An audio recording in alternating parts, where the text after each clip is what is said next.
Madam, mambo? Poa sana. Mimi majina naitwa Omoshante. Je, wewe? Naitwa Dayo. Dayo. Nataka kuuliza tu swali tu simple. Utanijibu? Ni sawa. Tuko na New Testament na Old Testament kwa Biblia. Sasa nipe kitabu ya kwanza kwa New Testament. Kitabu ya kwanza.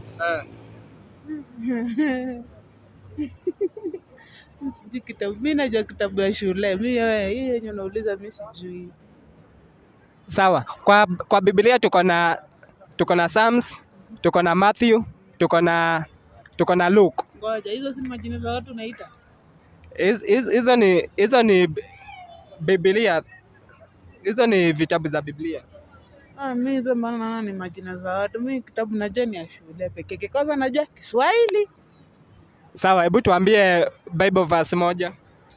Mimi hauna Bible najua. Ukiniangalia na kama mtu wa kanisa kwanza. Hebu niangalie vizuri na kama mtu. Mimi sijui. Hujui mambo na Bible? Okay, sawa.